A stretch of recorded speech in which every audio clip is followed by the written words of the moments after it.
বুঝলে সোনালি বৌদি, হ্যাঁ। একটা সেই গল্প আছে, শুনেছো?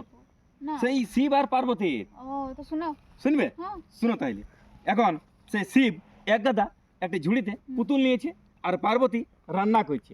তো শিব একটা করে পুতুল নিয়েছে আর জলে ছাড়ছে, যা তুই মাস্টার হবি। নিয়ে তা করতে পার্বতী সেই বাদে লেগে গেছে, আসো খাবার খাইয়ে নিবে। শিব বলছে থাম থাম, আসছি আসছি, আর অল্প কাজ। আর একটি পুতুল নিচ্ছে আর জলে ছাড়ছে, যা তুই ডাক্তার হবি। তা করতে পার্বতী পেছন লেগে গেছে, আসো আসো খাইয়ে নিবে। বলছি থাম থাম থাম থাম, আর অল্প হয়ে গেছে কাজটা। আর একটি পুতুল নিল, ছাড়ছে, বলছি যা তুই জাহাজ চালাবি।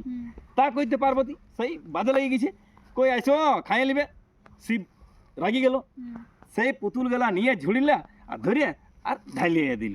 বলছি যা তোরা এই করে খাবি।